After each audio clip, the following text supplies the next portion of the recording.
Yo, what's up, everybody? This is gonna be kind of a weird video, I guess.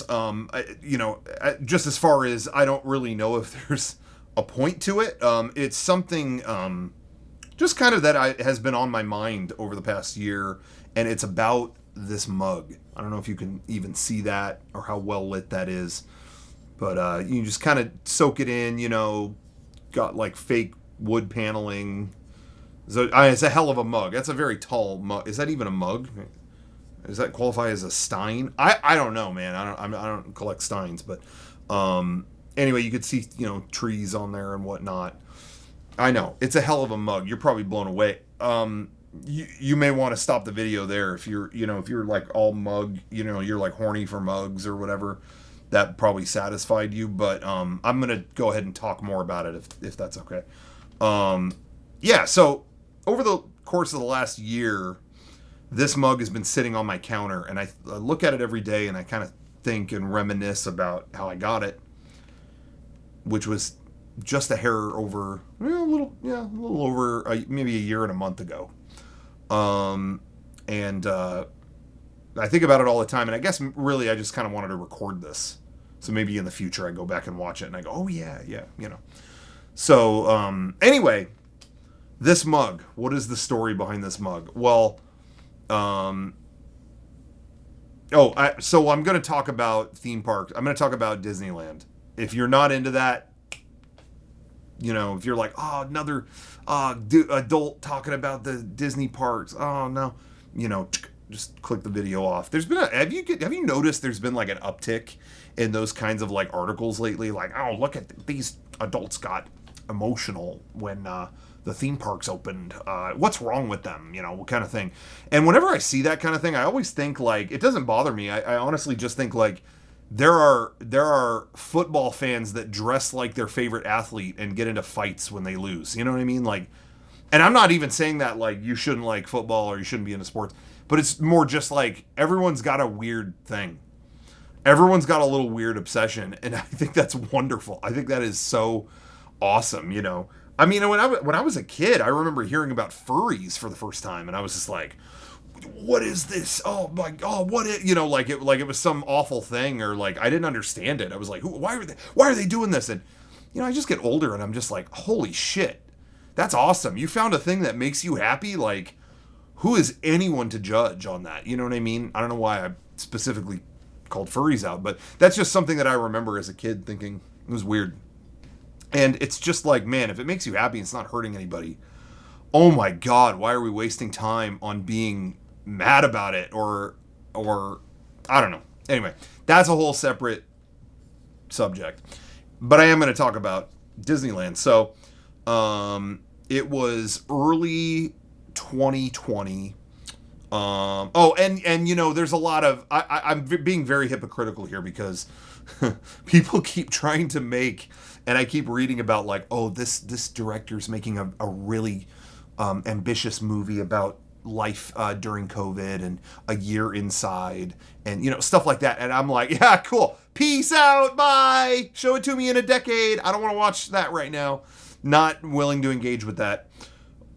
But I am going to talk about that specifically. I'm not making a movie about it, so maybe that gets me a pass. But I'm going to talk about, when all that started. Everything was kind of shutting down. And I remember specifically, I was here at our studio, and Sean was here, and he was like, I'm not going to work. I don't know what's going on with all this infection stuff, all this virus stuff, but I'm just gonna stay calm, and I'm not worried about it until they shut down Disneyland, because that place, they never shut that down. I mean, they've shut it down. They shut it down once for 9/11. He's like, if that happens, then I'm scared. But they're that for whatever reason was his beacon. That was his like lighthouse during the storm. He was just kind of like that. That's if they're open, they must. They're not gonna fuck around. They're gonna stay open. Well, they ended up closing. They announced, okay, March. I didn't even look it up, but it was like late March. I want to say it was like March 20th or something like that. I remember it was around when Animal Crossing came out, at that time. But Anyway, it was like, all right, yeah, they're closing. And then it was like, dude, this is real. Damn. And my immediate thought was, oh, well, I gotta go now. I have to go now. And in retrospect, this was so stupid. I have a real problem, and I have my whole life. I'm just being honest. Maybe this is a little TMI, but I've had a real problem my whole life with kind of like the heavy things sinking in. You know what I mean? I'm very much on, and in some ways this is good. I'm very much on my own wavelength, and I'm constantly pushing towards, like, I want this, and I'm working for that. I'm in the tunnel. I always call it that. I'm the tunnel. I'm in that, and I'm headed towards that. That's what I'm looking at. And sometimes I don't spend enough time weighing the things outside the tunnel, the other things happening. You know what I mean? And so that's been something that's been my whole life. I have a great drive on stuff to do that, but I can't all the time. Like, I just don't feel the weight of other things and other people around me. And sometimes it just makes me an asshole. You know what I mean? It makes me just like, wow, I was kind of oblivious to this important thing, That's something I've wrestled with my whole life. I get older and I can kind of see my strengths and weaknesses with certain things, and that was a weakness. Still is. I still need people to tell me sometimes, you aren't quite getting it with that, So anyway, enough of the psychology stuff. So, it didn't really occur to me how serious everything was. So, I guess not 100%, because I ended up going that night. The night they announced the cancellation, I was like, I'm going to drive up there, because my whole thing was I wanted to, for a video that I was already planning, I wanted to get the other half of, or I think that's what it was. The other half of the Darth Maul lightsaber. Yeah, that important of a reason. Of course, the world couldn't go without that. And I just thought, like, it would really suck if I couldn't do that video. You know what I mean? Because that's the tunnel I was in. Got to make that video. And I think back, and it's just like, that was so dumb that I did that. Now, when I went, I brought a mask, I brought rubber gloves, I brought everything. And I stayed as far away as I could from everyone. So I wasn't completely careless, but just going, that was a theme park with no guidelines happening at that point, and I rushed into it. That was really, really dumb. So in retrospect, I shouldn't have done that. With more, now that it's been far enough from the incident, and I wasn't sick or harmed by that, I guess I'm glad I have some memories to share and perspective to share from that, but that doesn't change the fact that I should not have gone to that. So that was really, really dumb. It just didn't, like I said, it hadn't hit me. It hadn't hit me yet. And I felt really stupid for a while after that. Now I'm okay. Though it worked out, but I felt really dumb for a while. But anyway, it was part of a stream too, because I was supposed to stream that night, so I streamed the whole way in, and some people watched it. It was kind of funny because I went through all that, and it was a very kind of creepy night, and I streamed the whole way, the whole path to get this lightsaber thing, and they were sold out when I got there. They were like, no, we're not stocking shit, man. Like I don't know what's going on. So anyway, it was really dumb. But I will honestly never forget being there and the feeling of being there. Now, the lightsaber thing was for the camera. That was like, I thought that would be funny to do that, to, have that be my stream and then do a video. But personally, what I wanted was, I wanted to get this mug that I heard, that I had heard that day that they had this mug, and what it is this is the front doors to the Grand Californian Hotel that is connected to the Disneyland resort. And that's always been like one of my favorite places to stay. It's hard to stay there a lot, but that's always been like a really special place. And when you stay there, you can wake up and walk right into the park. It's connected to it, and that's always been like a treat for me. Like if I ever get to stay there, it's like a real I don't know, like I think all the theme park stuff in general, for me, I really do. I'm not trying to, I don't know how this will sound, but like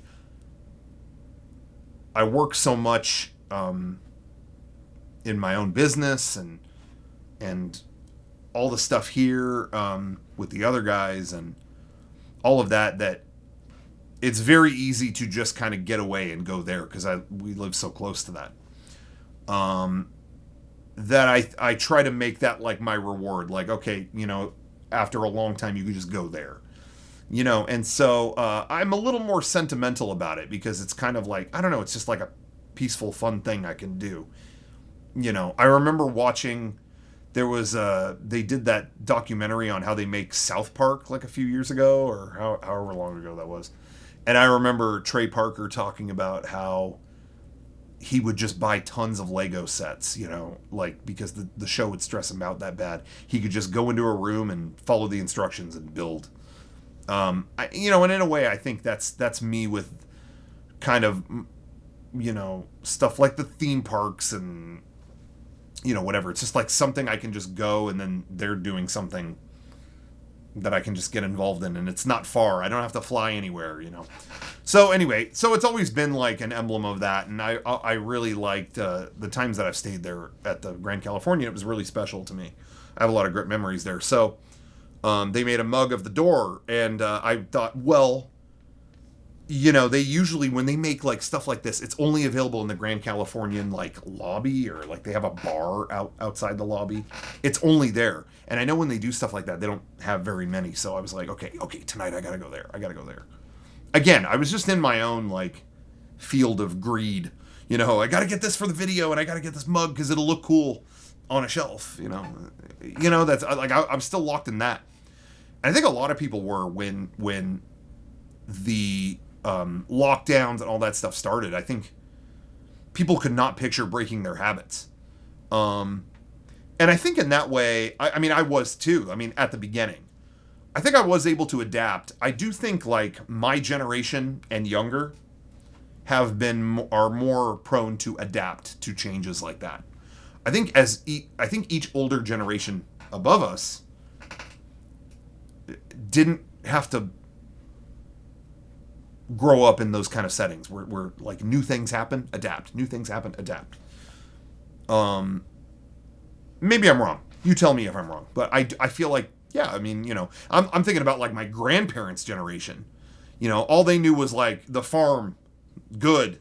They're not worrying about devices or major changes in the way they go about life. Well, maybe that's not true though. I mean, there were a lot of changes, but in general, there was a much more what you see is what you get kind of thing, I guess, as opposed to the information overload we have now.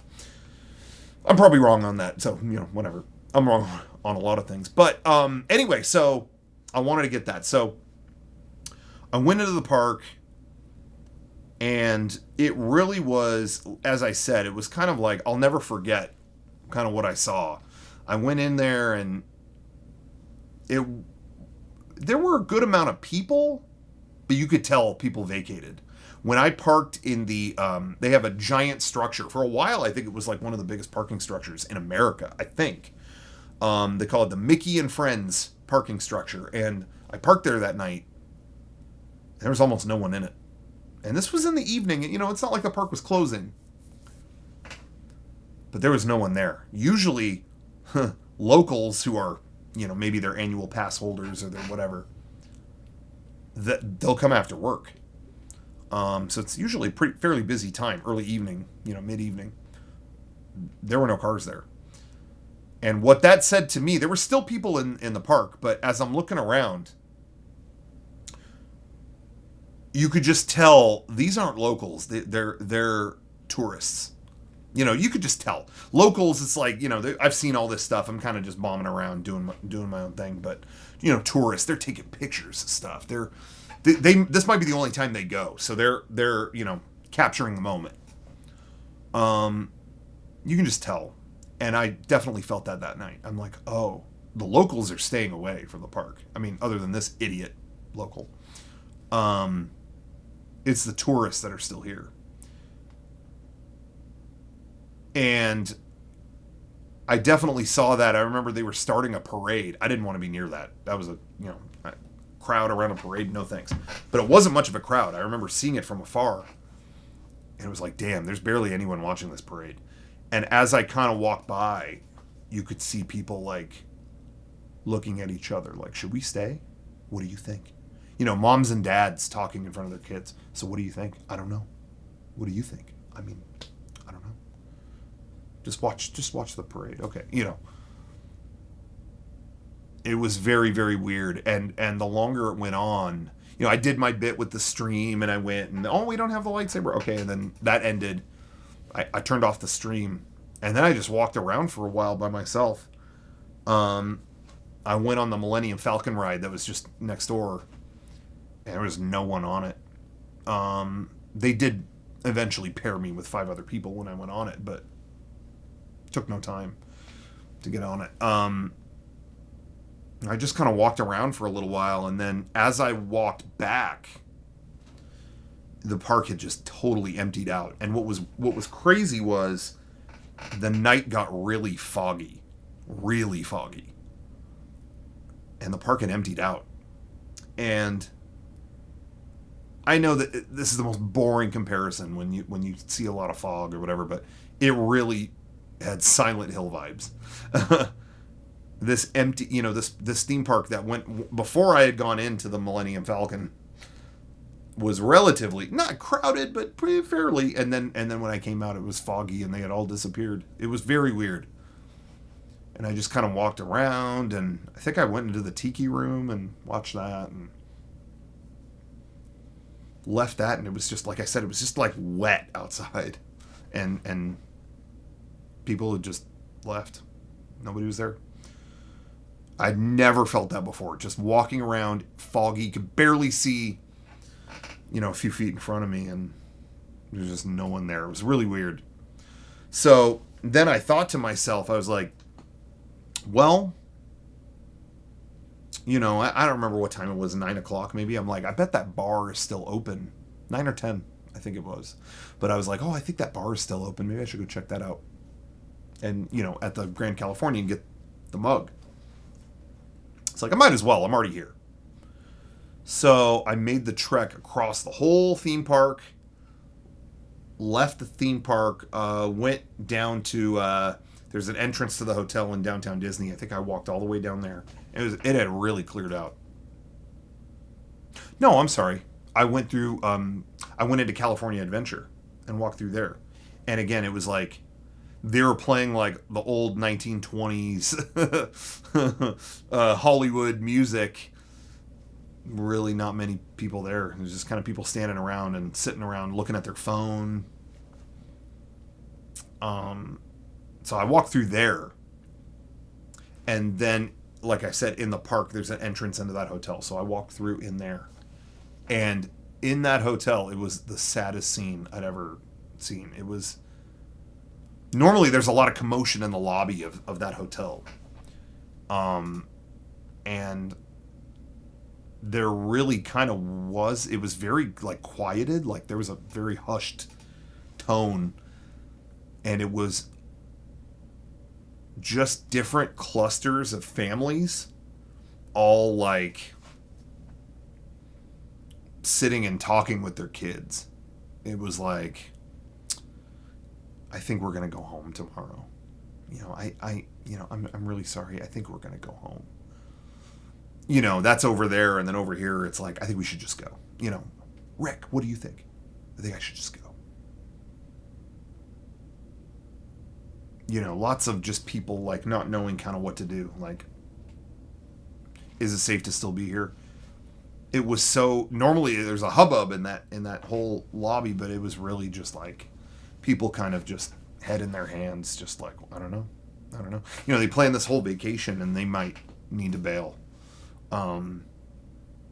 It's if you're an adult, it's not a big deal maybe, but man, families with kids and all that stuff, that was really rough. Anyway, so I just kind of looked at that for a while, and it really like, oh man, it was a bummer.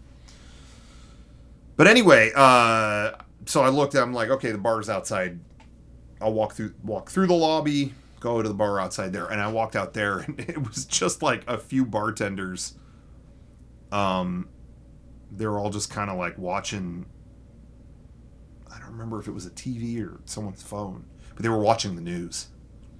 Because again, I think it was still kind of like how much is locked down? Like what's the status of the world right now? And they were all looking at that.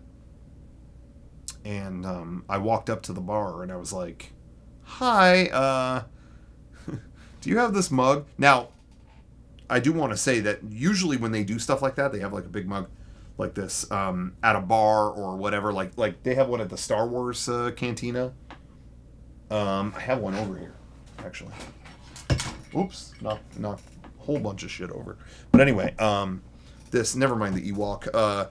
Like this was in the Star Wars cantina. This is like, it's like the Ewoks carved a mug, is the vibe with that. I don't know. They kind of fucked it up. But anyway, when you try to get this at the cantina, it's like you have to pay for the whole drink too. Like there's a whole alcoholic drink in here, and I was just like, okay, I don't want that. I just want the mug. And they're like, no, you have to drink. I was like, I don't really want to. No, you have. If you want that mug, you have to drink. So that's usually their policy. So I anticipated that when I went to get this mug. And so I was like, okay, just give me that. I know I have to drink, so just pour it, whatever. And they were like, they couldn't have cared less. It was just like, dude, you can have whatever you want. Don't worry about it. I was like, really? They're like, yeah. So I paid for the mug, and they were like, what do you want? Like, they had a whole freezer with like bottles of Sprite and shit like that. And I was like, I don't know, like, ginger ale. I don't know. Okay, fine. They were like, they were shutting that shit down, and they did not care. They were like, take whatever you want out of the fridge. Oh, okay, whatever.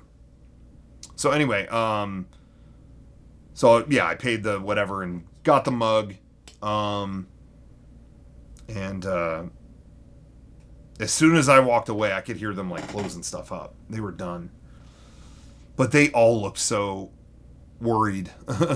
Like they were just like, what's happening? Like what's going on, And I can't even imagine. Like I'm very, very lucky that I had a job that could continue through this last year and all that stuff. Like I am thankful every day that we were not impacted like some people were. Oh my God, there are some business, I mean, especially in California, and there's debates on California, how they handled it. There's good and bad, of course, but there were a lot of businesses that weren't able to open, and I feel very, very lucky that everything was okay. Everything was all right. And I think about the guys at that bar, and they were just like, am I coming to work anytime soon? Seeing all that, seeing real people gave me perspective. You know what I mean? Like, I was dumb that night to be there in the first place, but I think seeing the families, seeing the employees affected and all that stuff, I don't know, it kind of like gave me that I'm not just seeing it through YouTube or Twitter, it's like real people. Sometimes you need that, you know what I mean? Sometimes there's opinions or thoughts or feelings you base around the Facebook article, but you got to see real people. You have a completely different emotional reaction, response, whatever. Whatever. I mean, you've heard this stuff. This is all sappy. Um, but anyway, so I got that mug, and it was just seeing all that. I was just like, I need to get out of here. I need to go. So I did. I went, and I drove home. It was just spooky. Again, I was driving home in fog too, so that didn't help. But it was just a weird, very weird night. I'll never forget those things that I saw. The emptiness, the fogginess, the families kind of huddling together and crying together. It was a real bummer. But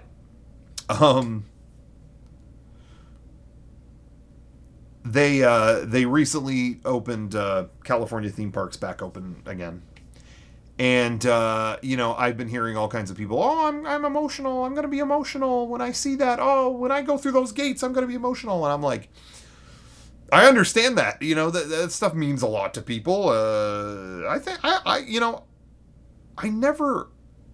never see people get emotional over things that mean a lot to them or they're happy about. I never see that and think like that's weird. I don't know. I think big emotions over the things you like, what's better than that? I don't know. I just feel like what a treat to yourself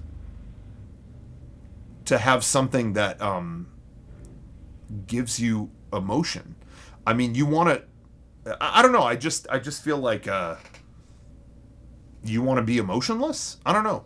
I would rather feel stuff. I like feeling stuff. But anyway, I heard people say that, and I was just like, I'm excited, but I've been very patient. Like, I had a million things to do over this year. I have a million interests. I wasn't like crying that I couldn't go to a theme park or to a movie. Don't get me wrong, I miss those things very much. But I was okay. I was doing fine. And so I kind of took it in stride, just like, whatever.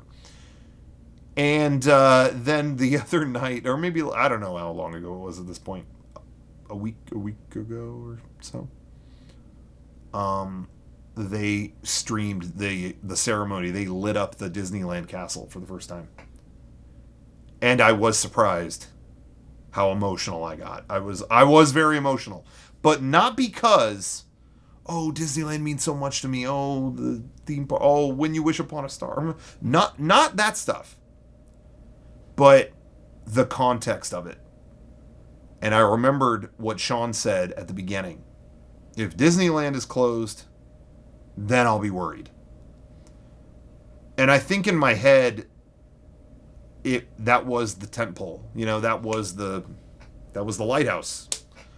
And to see it lit up with positivity and like, hey, it's coming back. I don't know. That really got to me, and it's just a small thing. It's really not that important in the scope of what's happening in the world right now, but it just felt hopeful. It felt like we stared down the barrel of a terrifying year, and we're here. We're still here. Some people aren't, and it's heartbreaking, But as a people, whatever this is, we are here. We're still here. I don't know. When I saw that, I was like, we made it. We're here. Yeah. So, there's people crying just because they missed going on Pirates of the Caribbean. Which, great. But for me, it was the symbol. For me, it was more what it represented. That the thing we were most scared about,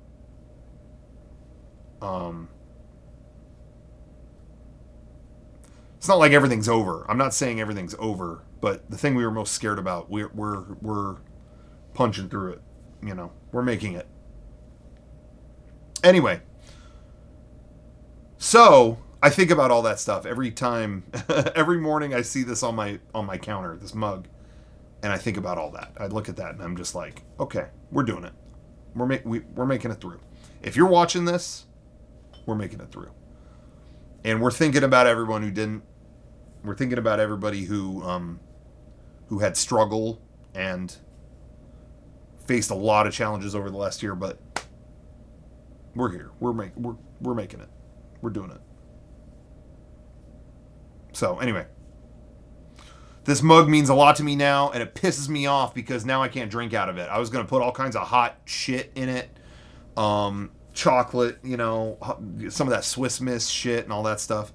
That's not happening now because now I don't want to sully it. Now I'm like, this puts, I'll put a memory on my shelf and I'll never forget the, you know what I mean? Don't you hate that? Like, you almost hate when you get sentimental about stuff sometimes because now you can't mess with that, like you can't, I could be putting like soup in this or something and that's over. Now it's a keepsake. Oh, it's a memento. Maybe it was the right course to just not have feelings about stuff, I don't know. Maybe there's something to it. That's all I'm saying. Anyway, like I said, I don't really know what the point of this was. I just kind of wanted to record it. I thought about it. Now it's recorded. Maybe years from now it'll be like, oh, remember that? So maybe that'll be the most ideal time to watch it, is a decade from now rather than right now, where we don't want to hear anymore about the stupid-ass virus or staying at home. And if I see another TV special or commercial where they're doing a Zoom call, I'm going to go postal. Anyway, I think that's it. I think that's enough talking about a mug. Next time, we'll do a figure update or something. I'll do a mini one right now.